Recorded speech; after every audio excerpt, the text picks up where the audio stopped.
Saudações, amigos que nos acompanham pelo canal Extrasensorial. Esse é o nosso primeiro encontro de 2021, então temos algumas novidades aí, nova abertura, para que vocês possam se deliciar com o nosso canal, aprender um pouquinho, receber boas notícias. E não poderia ser, né, no dia de hoje que nós estamos iniciando esse ano, com as nossas novas entrevistas, uma pessoa muito bacana, muito especial, que defende suas ideias, que defende a sua filosofia de vida, a sua maneira de pensar, tá? E veio aqui para explicar para a gente como é a sua vida, qual a sua trajetória e toda essa força e essa coragem para romper com uma estrutura secular que já está instituída por aí. Então, vocês não vão deixar de assistir, né, pessoal? Fica aí com a gente, nova abertura 2021 começando. Roda aí pra gente, Brunão.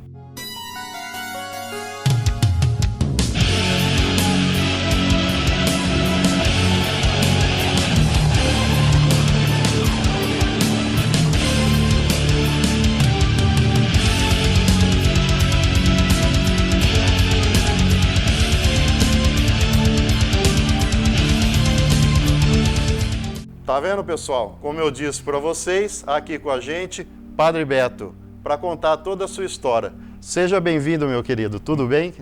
Tudo ótimo, graças a Deus. Muito obrigado pelo convite. Uma satisfação muito grande estar aqui com vocês e ainda abrindo o ano, né? É uma honra muito grande. Exatamente. A honra é toda nossa, o prazer é todo nosso. Tá vendo, pessoal? Uma pessoa que defende suas ideias. Eu falei para vocês. Fiquem aí com a gente. Padre Beto, por favor, quem é Padre Beto? Bom, Padre Beto é Roberto Francisco Daniel, é um bauruense, nascido assim, bauruense da Gema. Eu nasci lá perto da Baixada do Silvino, que foi o começo de Bauru, praticamente. Foi o começo de Bauru, era uma passagem de tropeiro. E eu nasci ali perto da igreja Nossa Senhora Aparecida, cresci ali naquela região. Eu estudei Direito na IT, na Instituição Toledo de Ensino, me formei na IT, em Direito, me formei em História na Universidade do Sagrado Coração, tive um longo processo de discernimento até chegar à conclusão de que eu deveria ser padre, a minha vocação seria o sacerdócio. Sim. Entrei para o seminário com 27 anos, até então eu tinha tido uma vida normal como qualquer outro estudante. Entrei para o seminário numa época em que a Diocese de Bauru tinha muito poucos seminaristas, né? E uma época também que a Diocese de Bauru havia ganho 2 bolsas de estudo para um seminarista. Uma bolsa de estudo de Roma e a outra oferecida pela Diocese de Munique, Alemanha. E o bispo da época, Dom Aloysio Leal Pena, ele resolveu me oferecer as 2, porque ele me viu assim como uma pessoa capacitada, sim, né? Sim. Para fazer essa experiência que não é fácil, você estudar no exterior. E eu já tinha, assim, experiência acadêmica, eu já era professor, já dava aula. De História? De História. Sim. E, quer dizer, eu me formei também no magistério, antes de entrar para a faculdade. O antigo magistério. O antigo magistério, sim, que hoje é pedagogia. Depois virou Cefam, né? E hoje tem que fazer a pedagogia. A pedagogia. Isso. Então, eu me formei no magistério e comecei a dar aula para ganhar minha grana no ensino fundamental. E depois passei para aulas de história, quando já estava fazendo história, havia uma carência muito grande de professores de história na rede pública de ensino, então eu já comecei a substituir professores de história em Bauru e região. E aí, então, como eu tinha experiência acadêmica, tinha idade para fazer essa experiência, 27 anos, então ele resolveu me oferecer. Falou, Beto, ó, você pode estudar em Roma ou então na Alemanha. E entre Roma e Alemanha, eu resolvi escolher a Alemanha. Eu sempre fui assim, uma pessoa que se atirou naquilo que era novo, né? Na novidade. Eu sempre busquei a novidade. Sim. E um detalhe, eu entrei para o seminário porque naquela época nós tínhamos uma igreja muito engajada nas questões sociais. Era uma igreja assim de nomes como Dom Helder Câmara, Sim. Dom Pedro Casaldáliga, Dom Paulo Evaristo Aires, isso, exatamente, Dom Luciano de Almeida, Mendes de Almeida. Enfim, era uma igreja, uma CNBB muito forte, Sim, né? sim. Quando a CNBB se reunia, os bispos se reuniam, né? Anualmente e depois davam a sua conclusão, o seu parecer sobre o país, a imprensa ouvia, né? O Brasil parava para ouvir. Enfim, era uma igreja muito comprometida com a humanidade, com as questões sociais. Sociais, exatamente. Tinha um social muito forte ali, né? Muito forte. E menos a questão moral. Isso. E aí então eu resolvi escolher a Alemanha, fui para a Alemanha e não sabia exatamente o que era o alemão, a língua alemã. Né? Eu imaginava que era um inglês um pouco arcaico, alguma coisa assim. E cheguei lá e encontrei uma língua assim extremamente difícil de se aprender. Sofri muito para aprender o alemão, para me adaptar também à realidade alemã. Mas consegui, superei os obstáculos, fui estudar numa estadual. Essa foi uma grande vantagem, né? Munique, você Munique, disse? eu Isso. estudei na Ludwig Maximilian, que é a Universidade Estadual da Baviera. É uma USP de lá. Entendi. E em Roma teria sido o contrário, eu teria estudado numa faculdade da igreja, não é? O que não é a mesma coisa. Mas dentro do Vaticano ou não? Não, na cidade Não, de Roma. Na cidade de Na Roma cidade de mesmo. Roma. Não, Provavelmente teria sido na Gregoriana. Sim. Mas eu tive a vantagem de estudar na Ludwig Maximilian. Não, e aprender o canto, né? Na Gregoriana. Também A gente não perde, né? Piadinha de professor de química, né? Mas, e é uma universidade renomada, basta vocês digitarem no Google quem estudou, quem lecionou na Ludwig Maximilian, ela tem uma história assim, fantástica. Max Weber, por exemplo, foi Olha professor na Ludwig Maximilian, Lenin estudou lá, enfim. É uma universidade bastante renomada e que fez assim pessoas que modificaram a história. E eu morei no Georgianum, que era um seminário também que tem uma história de 500 anos, é o segundo seminário mais antigo do mundo. E lá o Bento XVI morou também, foi seminarista. Exatamente. Eu já estava aqui pensando alguma coisa sobre o Bento. Se você tinha tido alguma história assim com ele conhecido ou não, mas ele estudou lá então. Ele estudou lá e eu cheguei a servi-lo numa missa, porque ele era ainda o cardeal Ratzinger, né? Isso. E ele foi a Munique, porque ele tinha sido cardeal de Munique. Então ele foi visitar a sua antiga diocese. Entendi. E aí pediram 2 seminaristas do Georgiano para servir na missa. E eu tive o contato assim com ele na sacristia e depois na missa. Uma pessoa, apesar de muito conservadora, uma pessoa muito simples. É isso que eu notei nele, uma pessoa muito humilde. Apesar de toda a ostentação que ele depois teve Isso, exatamente. E por essa questão, podemos dizer, uma ultra conservador, que ele é bem conservador. A grande maioria das pessoas, entendo eu que o senso comum não nos traz essa visão de uma pessoa muito simples. Incrível, uma pessoa muito simples. Um colega meu, ele estava na Praça de São Pedro. Sim. E de repente o Ratzinger passa. Não é? E aí ele não quis perder a oportunidade, né? Lógico. Ele, cardeal, por favor, uma foto. Aí o Ratzinger vira para ele e fala assim, pois não, pega a máquina e quer tirar foto. Quer dizer, o Ratzinger entendeu que o rapaz estava pedindo para ele fazer uma foto da família na praça, não é? E não tirar uma foto com ele. Exatamente. É? Então ele é uma pessoa muito humilde nesse sentido.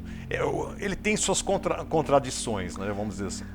Não dá, né, Padre Beto? Nem todo mundo vai ficar na mesma linha de pensamento, a mesma atitude ali, e ele vem de uma escola conservadora. Então não dá pra gente ficar, não cabe a nós, né, julgarmos e tal. Fez o papel dele, né, desculpa, mas assim, ele teve o papel dele dentro da igreja. Se eu não me engano, quando João Paulo morreu, até falaram, você me corrija se eu estiver errado, que ele seria um papa de transição. Ele não seria um papa para realmente ficar e depois viria um papa com mais tempo e mais jovem. Isso. E me parece que ele realmente foi colocado devido à experiência dele, né, que dizem que ele é um dos maiores teólogos do mundo. Realmente, né? corrigindo aí a sua fala, se você me permitir, ele não vem de uma escola conservadora. Ele, antes de 68, que foi a revolução dos estudantes, né, na Europa, ele era um teólogo extremamente progressista. A sua introdução à fé cristã, que é um livro que ele escreveu, ficou extremamente famoso. Na época era muito lido pelos estudantes e tal, porque ele tinha uma visão muito progressista. Dizem que com a Revolução dos Estudantes, em 68, ele deu uma reviravolta na sua vida. E aí ele se tornou extremamente conservador. E graças ao conservadorismo dele, é claro, ele começou a ser nomeado, né? Ele foi nomeado bispo, nomeado cardeal, foi chamado por João Paulo II ao Vaticano, e ele foi subindo na hierarquia, né? Então, eu morei nesse seminário, que é o Georgiano. Então lá eu fiz a minha teologia, e lá nós temos um sistema de ensino completamente diferente do nosso. A graduação é praticamente uma especialização. Você não faz simplesmente uma graduação, mas é quase uma especialização, e eles exigem de você um trabalho que é muito mais do que um TCC. Entendi. É um trabalho realmente de especialização. E eu resolvi, então, como eu sempre gostei de arte e sempre gostei de cinema, eu resolvi fazer um diálogo entre teologia e cinema. E aí eu fiz uma análise do filme Deus e o Diabo na Terra do Sol, do Glauber Rocha. Que bacana. Então foi o título da tese foi Teologia da Libertação, uma análise do filme Deus e o Diabo da Terra do Sol, de Glauber Rocha. Ainda leva a nossa cultura para eles, Exatamente, né? Essa foi a minha intenção. É muito bacana. Os alemães amaram. Olha só. Eu tirei nota 10 com louvor na teologia, e esse trabalho foi publicado lá em livro, né, na Alemanha. E graças à publicação e à nota também, eu ganhei uma bolsa de estudos para o doutorado. Isso foi em 98. Então, em 98, eu retornei para o Brasil, para Bauru, me ordenei padre aqui, e voltei para a Alemanha, em 98 mesmo, para fazer um doutorado em ética social. Claro, o doutorado foi em teologia, mas na área de ética social. E ali também eu continuei o diálogo entre cinema e teologia, só que abordando um tema bem alemão, a revisão do passado através do cinema. Esse foi o meu grande tema, o meu tema. E aí eu analisei filmes mais populares, né? Eu escolhi um diretor bem popular, que é o Steven Spielberg, e eu analisei 3 filmes do Steven Spielberg nesse trabalho: A Lista de Schindler, A Amistade e O Resgate do Soldado Ryan. Sim. Não é? E aí depois, então, terminei o meu doutorado. Aliás, enquanto eu fiz o meu doutorado, eu trabalhei como padre na Alemanha, na comunidade de língua portuguesa, porque Munique tem muitos estrangeiros.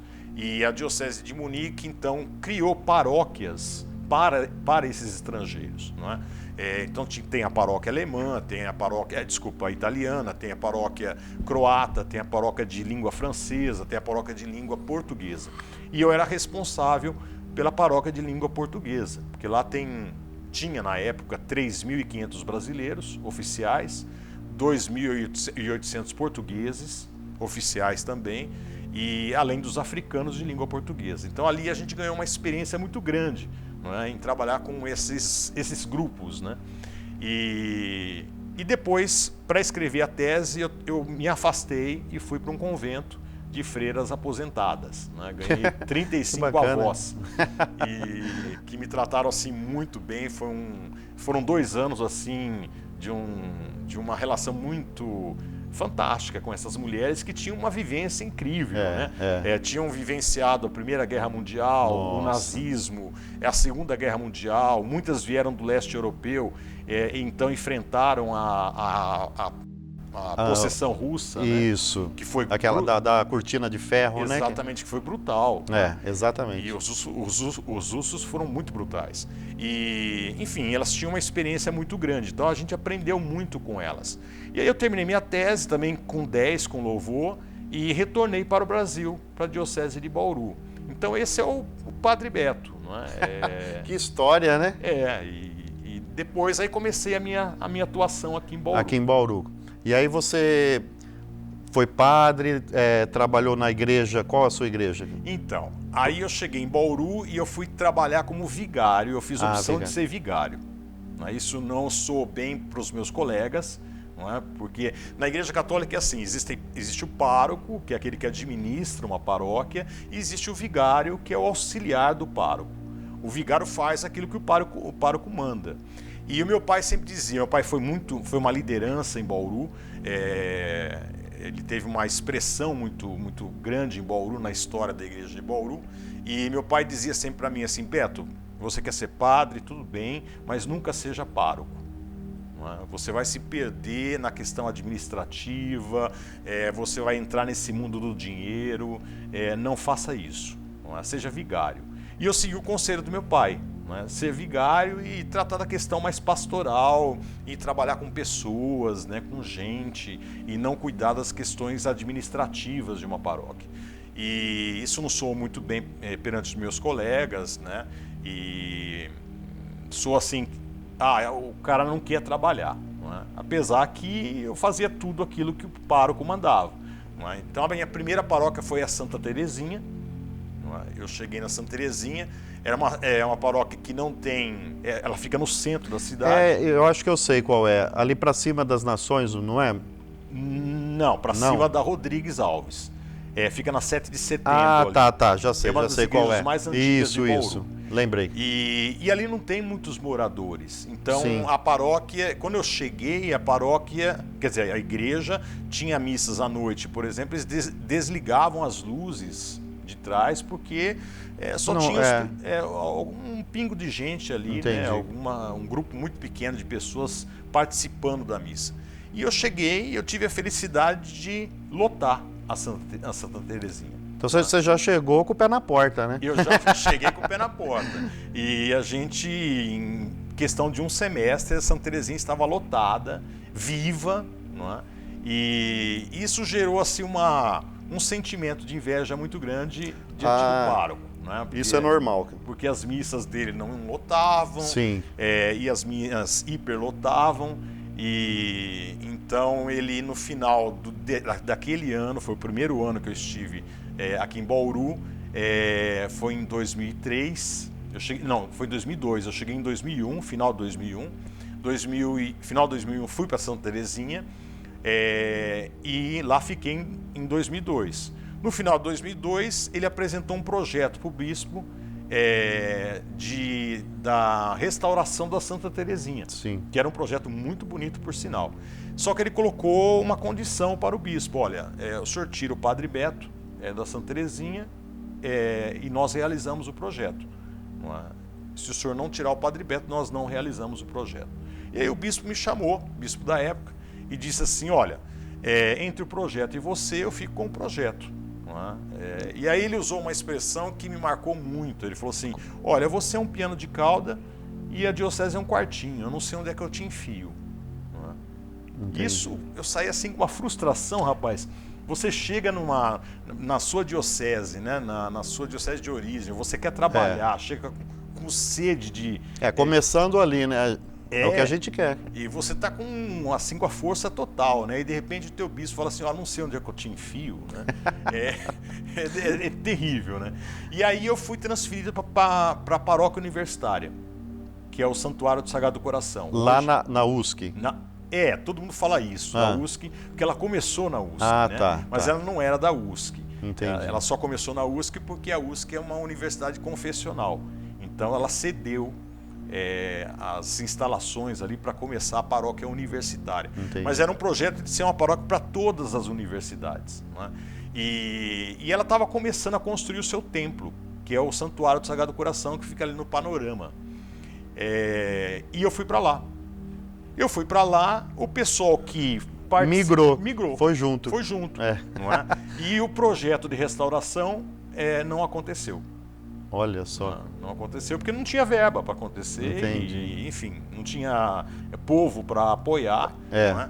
E esse povo foi construir o Santuário do Sagrado Coração. Quer dizer, se hoje existe, hoje é a Igreja do Sagrado Coração, se hoje existe a Igreja do Sagrado Coração, que é aquela construção suntuosa, é um projeto do Jurandir Bueno Filho, graças às minhas missas. porque eu tinha ali 1.200 pessoas por missa. E ali eu fiquei uns 6, 7 anos celebrando missa. Sim. E Padre Beto, vamos lá então. Sem falsa modéstia, aqui você atribui esse pessoal todo começar a te seguir naquela época. Hoje eu até sei um pouco, mas naquela época. Olha, eu acredito que era porque eu preparava bem as minhas homilias. Eu não fazia nada de especial. É claro, eu sempre fui uma pessoa que gosta de gente. Sim. Eu gosto de gente. Então, eu tinha um diferencial. No início da missa, eu estava na porta da igreja recebendo as pessoas. No final da missa, eu estava na porta da igreja me despedindo das pessoas. E eu preparava bem a homilia. Quer dizer, eu procurava trazer o evangelho para os dias atuais. Exatamente. Então, não ficar naquele mesmismo. Isso. Né? E esse era o meu diferencial. E eu adorava brincar com as pessoas. Então, a hora dos avisos, por exemplo, era a hora de você descontrair, né? Você quebrou aquele protocolo, aquela rigidez que vem da igreja e que, sinceramente, acredito eu, que para muitas pessoas já se tornou obsoleto. A gente já tem a dificuldade do rito, né? O Exato, rito é sempre o mesmo. Aquele senta, levanta e tal, né? E então você tem que descontrair um pouco. No santuário eu me lembro que eu até projetava, às vezes, trechos de filmes. Olha só. E utilizava isso na homilia, né? Então, a gente procurava fazer uma missa com acolhida e uma missa com conteúdo. E eu acho que esse era o meu diferencial. E trazendo essa atualidade, né? Fazendo umas abordagens atuais, temas atuais que a sociedade vive hoje em dia, não ficando apenas no rito, né, de como era antigamente, e não tinha essa abertura. A demanda da sociedade mudou. Mudou, né? exatamente. E a igreja precisa acompanhar todas as religiões, filosofias, doutrinas, o que seja, precisa acompanhar para que possa manter as pessoas ali conectadas, ligadas a ela e recebendo os seus benefícios, né? Que haja essa troca. Exatamente. Para você ter uma ideia de como eu tentava ser uma pessoa que procurava trazer o evangelho para os dias atuais e também trabalhava com a questão da contemporaneidade, das questões contemporâneas. Uma vez eu fiz uma homilia sobre masturbação. E tratando a questão de uma forma positiva. Sim, lógico. E inclusive a masturbação feminina. Que é um tabu, né? Que é um tabu, porque se fala de masturbação somente o homem, né? Do homem, né? E não é falada a masturbação feminina. Não é? Então a gente procurava trazer temas bem atuais, né? E procurava enquadrar isso nos evangelhos ou fazer um diálogo com os evangelhos, né?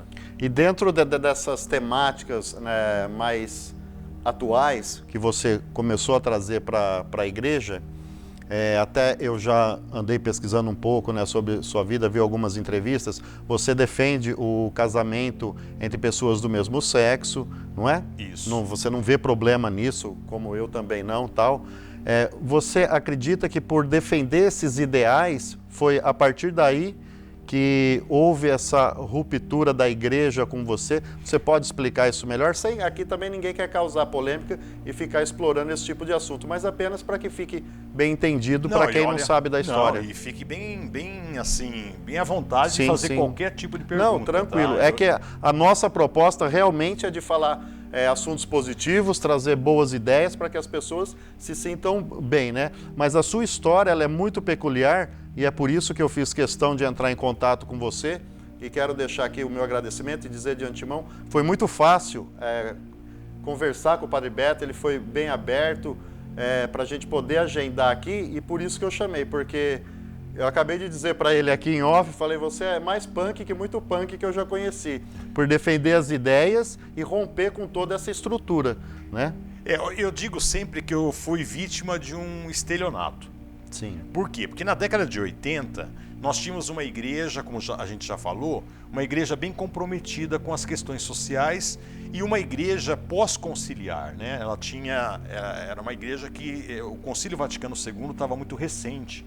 Então era uma igreja onde os leigos, por exemplo, tinham um poder muito grande, onde o diálogo regia, não era ordem de cima para baixo, havia um diálogo muito grande, um debate muito grande. Então eu me sentia num lugar onde eu podia dialogar. Mais confortável, mais né? Confortável. Então, mais do que na escola. Sim. Na escola nós tínhamos a moral e cívica, né? Sim. Na igreja eu aprendi cidadania. Né? E aí eu fui para a Alemanha.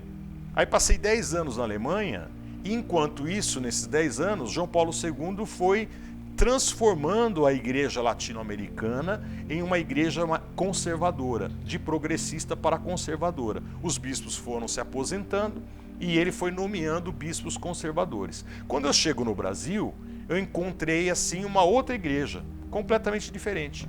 Não é? Então, padres com o clergyman, com colarinho de padre, uma coisa mais hierarquizada, mais rígida, mais conservadora. As questões morais eram mais importantes do que as questões sociais.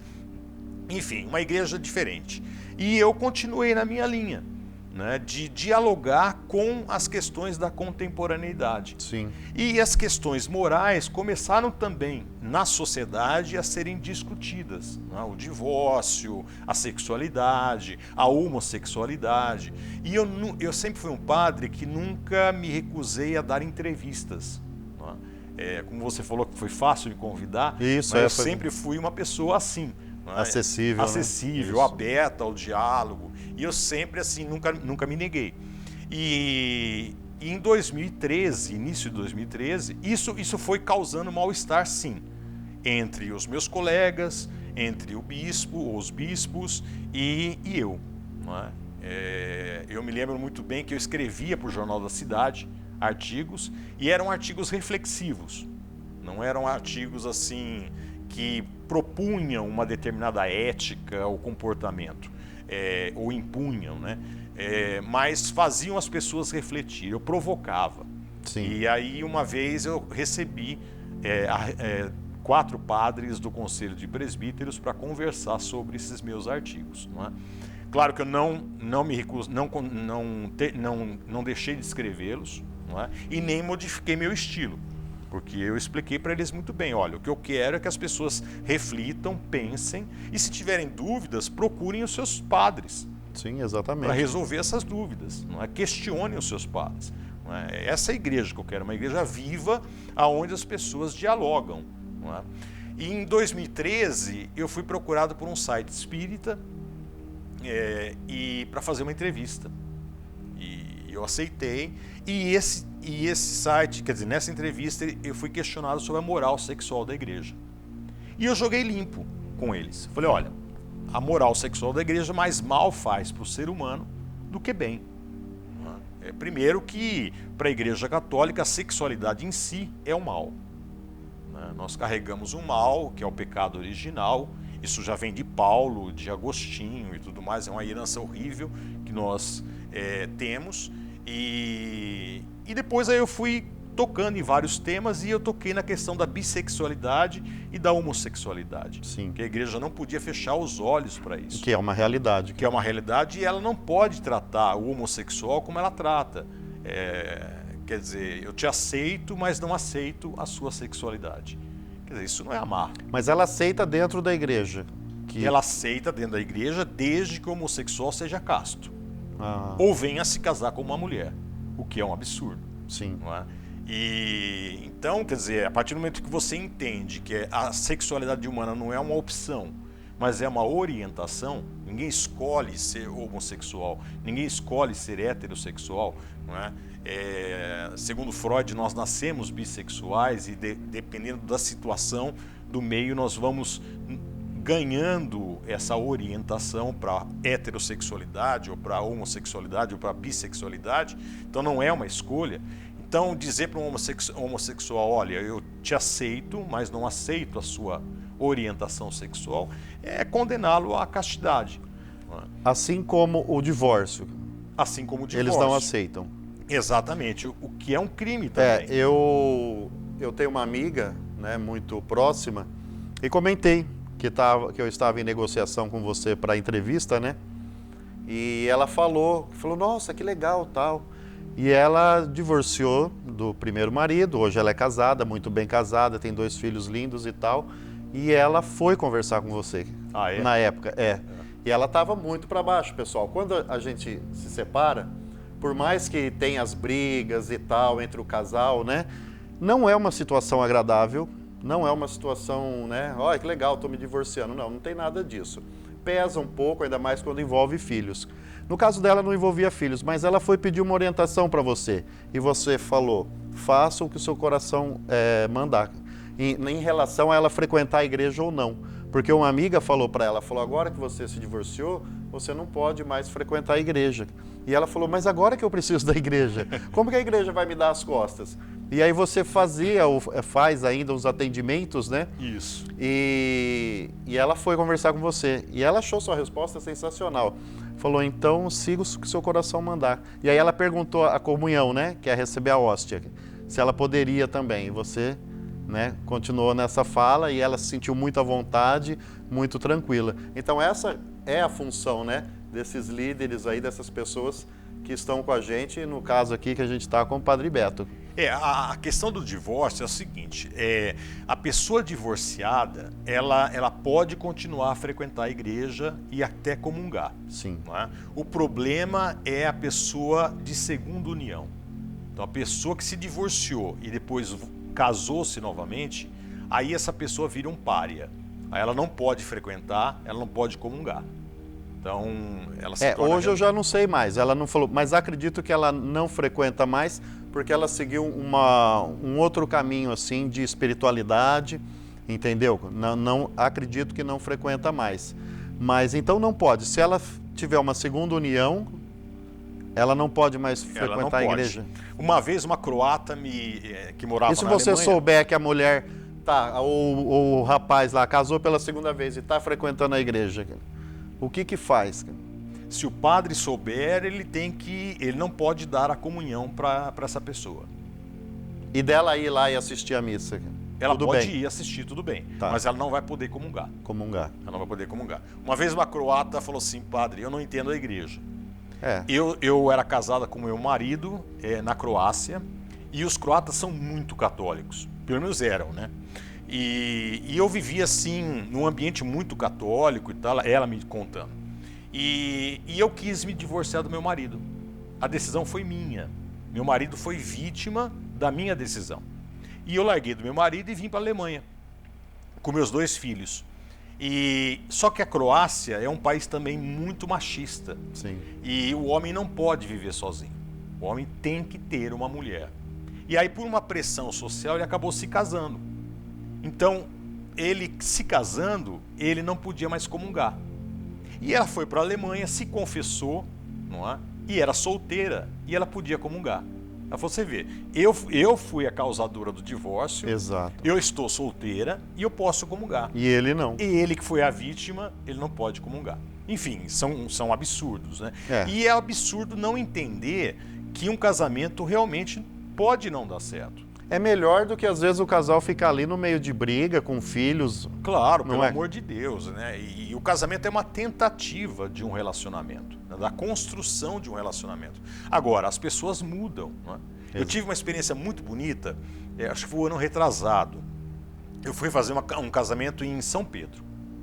E no começo do casamento eu vi que estava um rapaz lá e todo mundo conhecia, ia cumprimentar e tal. Mas eu senti que ele estava assim um pouco meio que sem jeito, sabe? E aí eu me aproximei dele e tal. E aí ele contou a história, que ele era o ex da noiva. A noiva, ela era divorciada, isso eu já sabia, não é? E a história foi o seguinte, os 2 se casaram, não é? E tiveram 2 filhos, mas o casamento não deu certo. Então eles resolveram se divorciar, não é? Mas ficaram amigos, não é? Foi um divórcio litigioso, conflitivo, nada disso. E aí depois passou-se o tempo e ela conheceu um outro rapaz. Não é? Quando esse relacionamento novo se firmou mesmo, esse outro rapaz falou assim, agora eu quero conhecer o teu ex-marido. Ela falou, mas por quê? Porque os filhos dele vão frequentar a minha casa, vão ter contato comigo. Então ele tem o direito de conhecer o homem que vai ter contato com os filhos dele. Olha que maturidade. Sim, sim. Muito. Aí ela falou assim, você tem razão. Aí ela apresentou os dois viraram grandes amigos, não é? E no casamento estava ele lá, não é? Tava os filhos como pajem, não é? E eu fiz o casamento dos dois. Você vê que bonito, né? Muito bacana. Eu me divorciei, está fazendo 1 ano, né? Agora em fevereiro fez 1 ano. E eu vou na casa da minha ex-mulher, porque tem as crianças, a gente tem uma relação de amigos. E algumas pessoas olham e não entendem. E ficam com aquele olhar assim, mas você vai pegar carona com ele? Né? Por exemplo, se a gente está num ambiente social e tal, então, não precisa brigar. Não precisa, sabe, tem os filhos no meio. Isso sim é maturidade, né? Então isso é muito bacana, é bonito. Eu tenho um amigo que tem uma relação semelhante também. Ele brinca com o atual marido da ex-mulher dele, que cuida da filha dele e cuida muito bem. E a menina diz que é uma privilegiada porque tem 2 pais. E são 2 pais, pessoas sensacionais, entendeu? Então, assim, essa questão de maturidade a sociedade precisa. Exatamente. E quem atrapalha, quem obstaculiza esse tipo de situação saudável, de entender que o casamento não deu certo, legal, não deu certo, não é? Então vamos começar a vida nova. Quem obstaculiza isso são as religiões. Exato. E principalmente a Igreja Católica, porque as evangélicas ainda aceitam a questão do divórcio, né? Mas a Igreja Católica não, ainda insiste na questão da indissolubilidade do casamento, o que é uma falta de visão da realidade humana. Não é? Então eu toquei nessas questões naquela entrevista. Isso. E essa entrevista viralizou, não é? Quer dizer, eu acho que viralizou porque alguém da Igreja Católica, e eu acho que sei quem foi, de propósito, colocou essa entrevista em grupos ultraconservadores da Igreja Católica. Sim. E esses grupos bombardearam o bispo de Bauru. E aí o bispo de Bauru se reuniu com o conselho de presbíteros e o conselho disse, olha, o Padre Beto já é uma pedra no nosso sapato há muito tempo, então vamos dar um fim nisso. Não é? E aí eu fui chamado numa terça-feira para uma reunião com o bispo da época e ele me colocou um ultimato. Falou, olha, você retira a entrevista e pede perdão em público. Imagina. Senão eu vou aplicar o direito canônico. Aí eu disse para ele, olha, o que o senhor está pedindo, até tirar a entrevista eu posso até tirar, não é pedir para tirar, mas pedir perdão em público, o senhor esse perdão vai ser falso. Eu vou ir contra a minha própria consciência. Exatamente. O senhor está me levando a ir contra a minha consciência. Não é? Eu não posso fazer isso.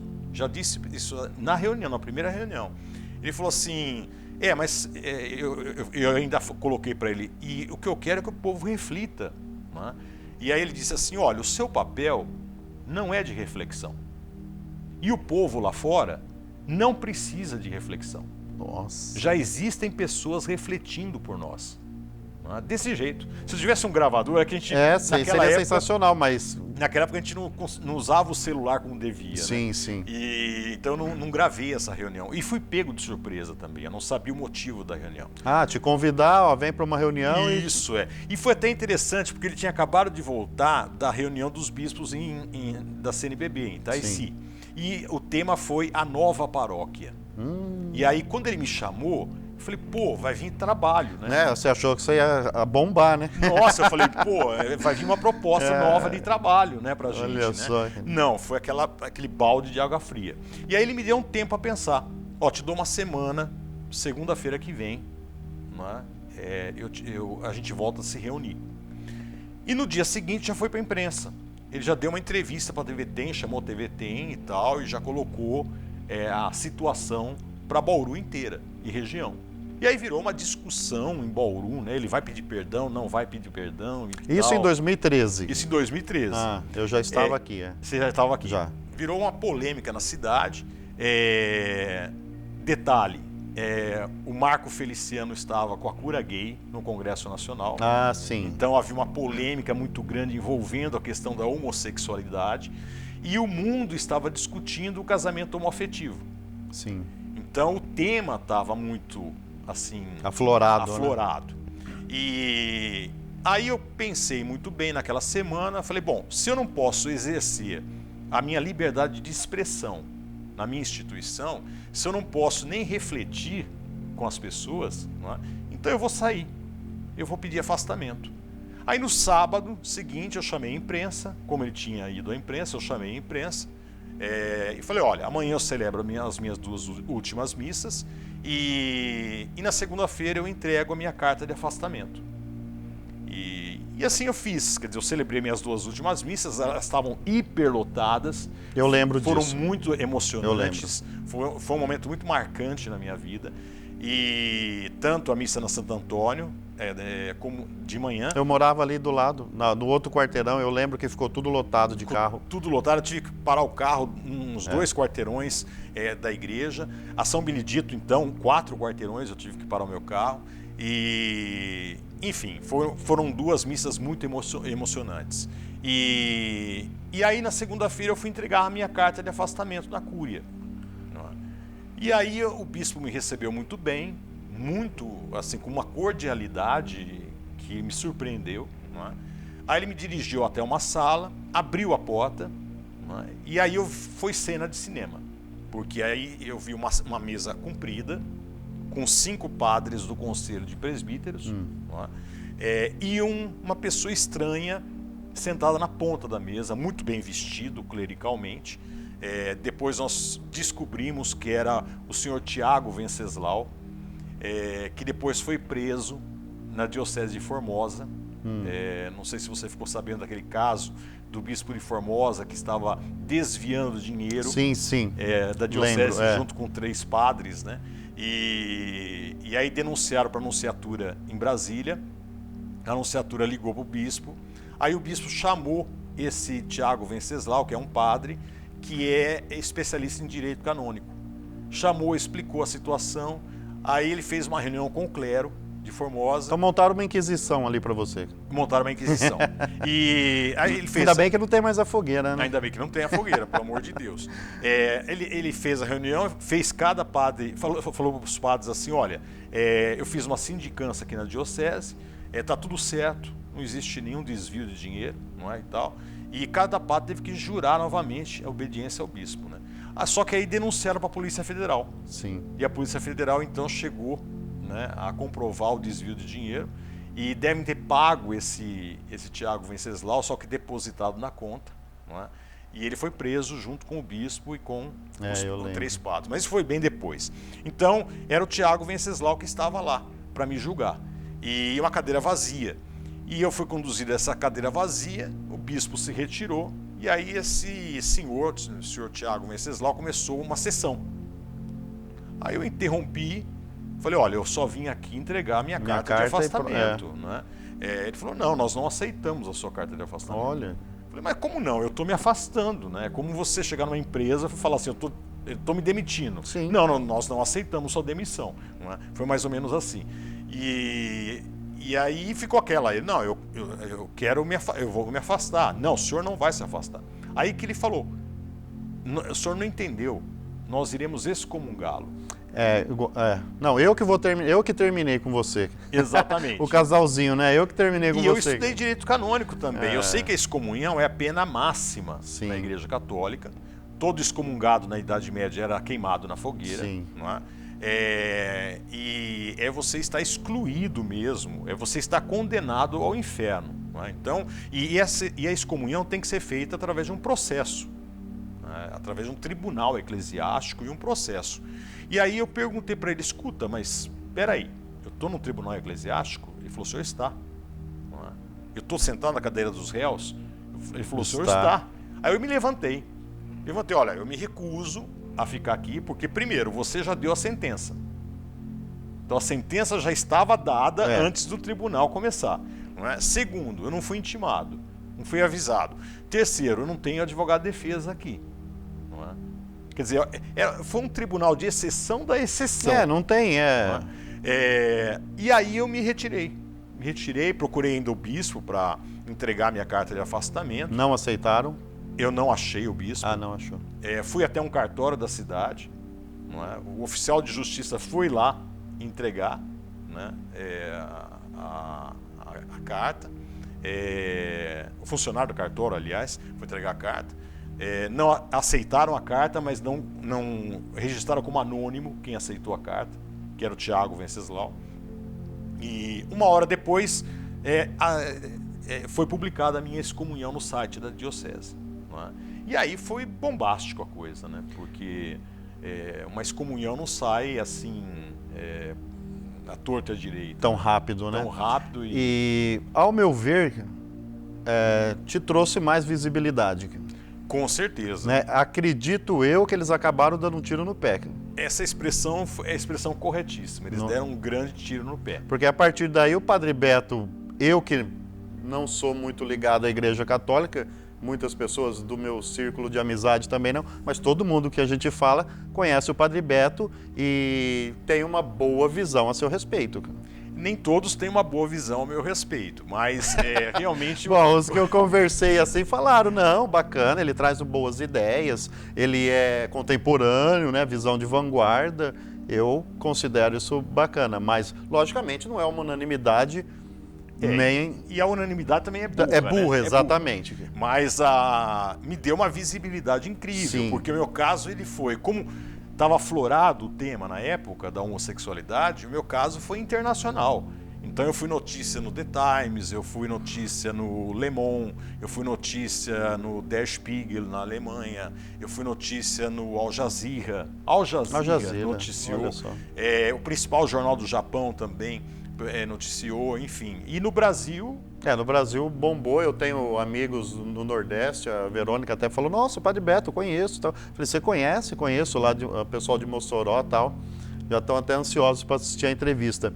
E a partir daí, padre, você começou sua caminhada, posso dizer assim, sozinho, né, sem o apoio da igreja, né, nesse sentido. E hoje você tem um espaço. Pode se chamar de igreja ou não? Olha, é o seguinte... Como que funciona? Quando eu fui excomungado, eu falei assim, a minha missão religiosa acabou. Agora eu vou ser só professor, porque eu já dava aula, né? Mas eu tinha uma lista enorme de casamentos para fazer. E eu fui desmarcando. Mas alguns casais falaram, não, agora nós fazemos questão que o senhor faça. Tá vendo? Né? E desmarcaram da igreja para fazer no buffet ou na chácara, onde ia ser a festa. E eu comecei a explicar, olha, eu não posso ir mais em nome da Igreja Católica. Não, o senhor vem em nome de Deus. Pronto, e...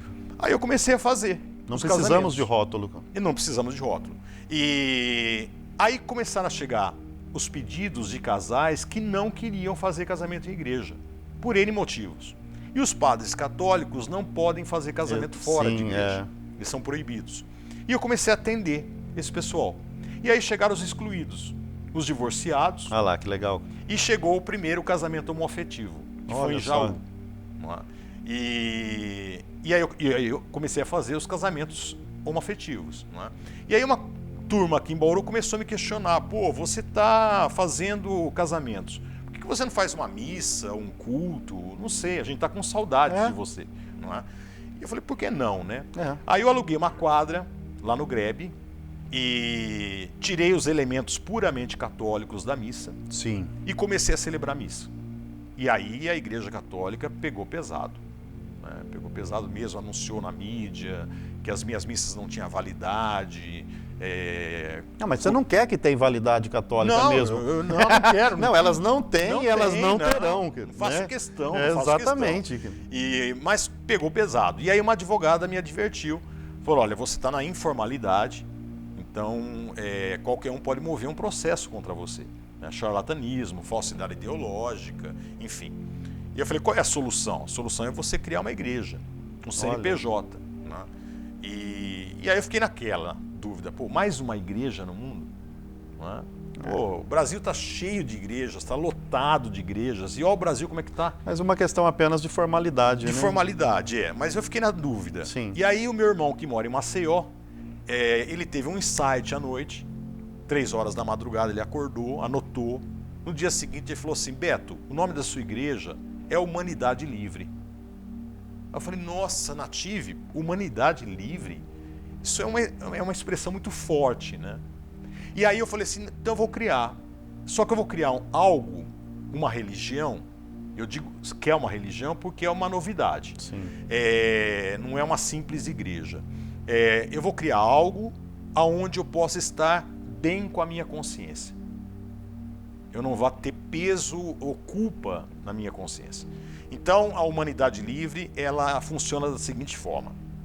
Nós só temos um dogma religioso.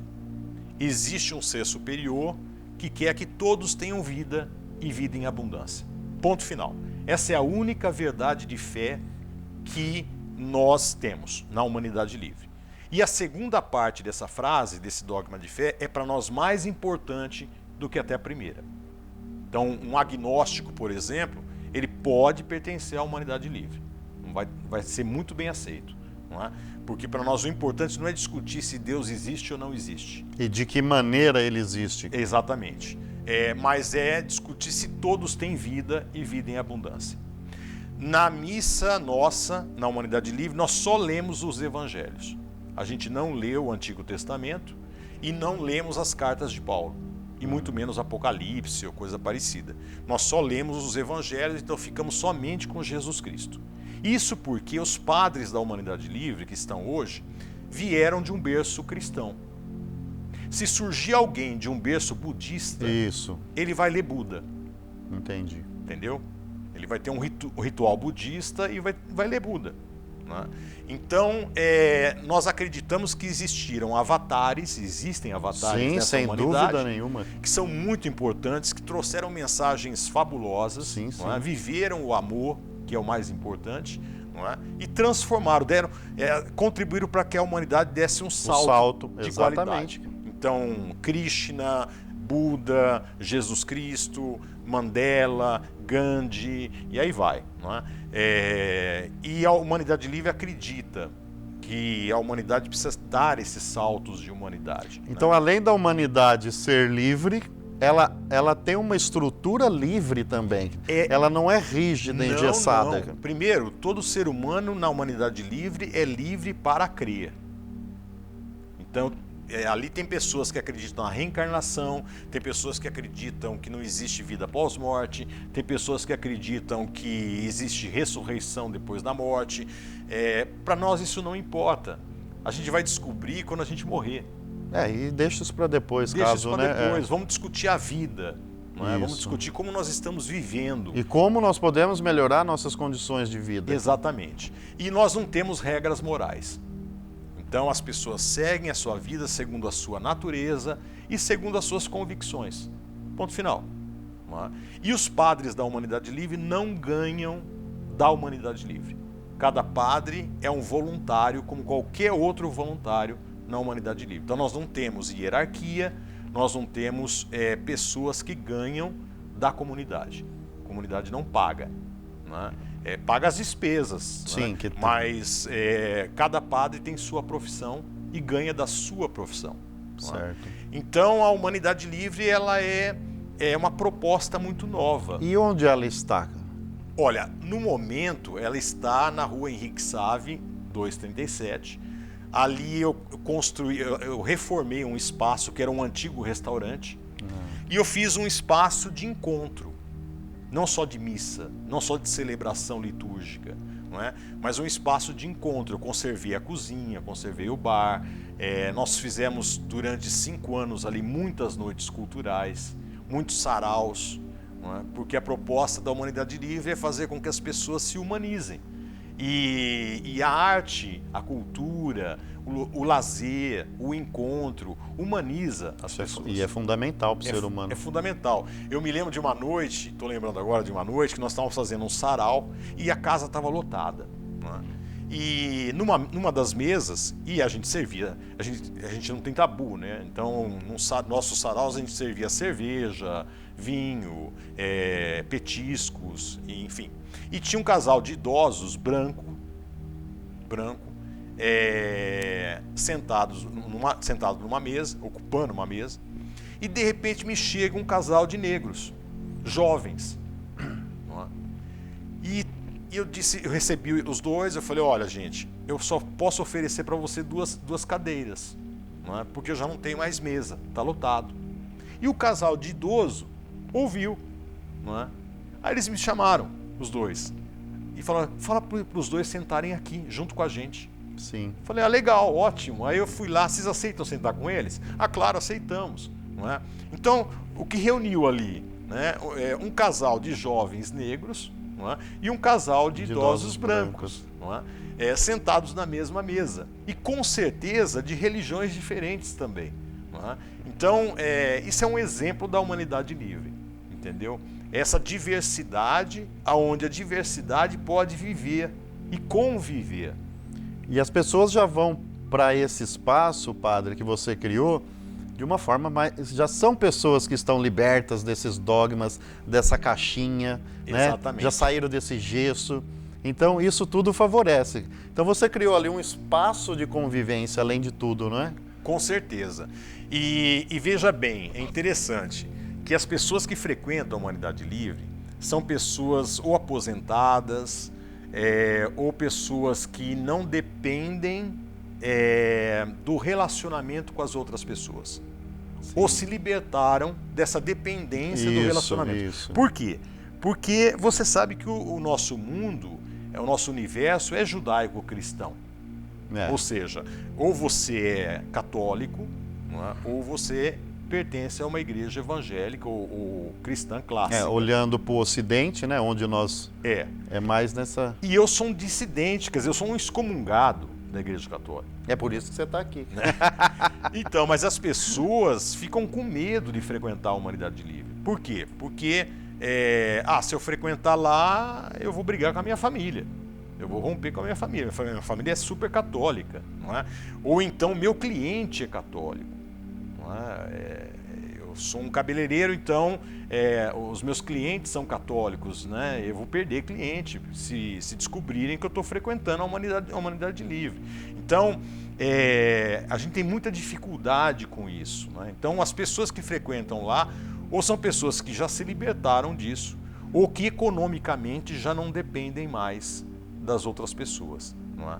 Então, essa é uma grande dificuldade da Humanidade Livre. Mas a gente está vivo aí em frente. E a Humanidade Livre, ela já saiu de Bauru? Tem outras cidades? Como que tá? Ela já saiu de Bauru. Ela está em Vicentina, Mato Grosso do Sul. Ela está em Braga, Portugal. Olha só. Ela está em São Paulo, capital. Então tem mais... E ela vai estar em Fortaleza. Não está ainda porque a pandemia aí... essa pandemia deu uma... né? Mas em breve também em Fortaleza. Em breve em Fortaleza também. E é interessante que cada padre, como a gente não tem regras morais, cada padre tem o seu estilo de vida. Então tem o padre Mateus aqui em Bauru, ele mora com uma menina, não é? Com a Maiara, que é enfermeira. Então os dois vivem uma vida praticamente conjugal, mas sem casamento. Nós temos o padre Lei Miró, que é casado com uma mulher em São Paulo. Nós temos o padre Alessandro, em Vicentina, que é casado com um homem, que eu fiz o casamento dos dois. Sim. Não é? E nós temos o padre lá em Braga, o Camarinha, que é solteiro, mas foi casado com um rapaz. Ele é viúvo. Não é? Então cada padre tem a sua característica e em Fortaleza nós teremos uma transexual, ou seja, nós teremos a primeira madre da Humanidade Livre, né, que é uma transexual. Muito bacana, muito diferente. A gente faz as brincadeiras aqui, né, pessoal, mas logicamente a gente respeita todas as religiões, todos os segmentos. A Igreja Católica também, ela tem o pessoal da carismática. Eu tenho amigos que frequentavam e cantavam, diziam que era um ambiente muito alegre, muito próspero e moderno, né? Estava acompanhando essa modernidade, né? Mas o Padre Beto também traz uma filosofia mais moderna, como eu disse, de vanguarda, e é isso que a gente tem o propósito, né, do nosso canal, de trazer essas novas ideias, compartilhar as experiências que cada um está fazendo na sua vida e conseguindo prosperar para outros. E essa é uma das grandes missões do Padre Beto. Com todo respeito aqui, a gente fez as brincadeiras, né, com a igreja, falei que é por isso que ele veio, porque foi excomungado, mas a gente respeita todas. Eu sou batizado na Igreja Católica, minha família toda, a parte da minha mãe, são todos católicos, né, frequentam até hoje a igreja. e cada um dentro da sua finalidade. O que a gente coloca? Siga aquilo que o seu coração manda. Tá? Se você não quer nenhuma igreja, você não precisa, o seu templo maior é o seu corpo, é você, se fecha ali no seu quarto, faz sua meditação, faz sua oração, peça melhoria para a humanidade, para os seus familiares, e assim a gente consegue dar um passinho à frente, melhorar as nossas vidas, melhore o seu mundo. Melhorando o seu mundo, pode ter certeza, todo mundo vai estar ganhando, né, padre? Com certeza, você falou tudo. Ninguém precisa frequentar uma religião. E aí a Humanidade Livre ela não tem postura imperialista. Sim. A gente não quer te converter para a Humanidade Livre. A gente não tem essa intenção. Se você é um católico, seja um bom católico. Se você é um evangélico, seja um bom evangélico. Se você não frequenta religião alguma, seja uma boa pessoa, que é o fundamental, tá que ótimo. É o essencial. Não é? As religiões deveriam levar as pessoas a serem boas pessoas no mundo. É para isso que existe religião, ou pelo menos para isso que existiria, deveria existir. Né?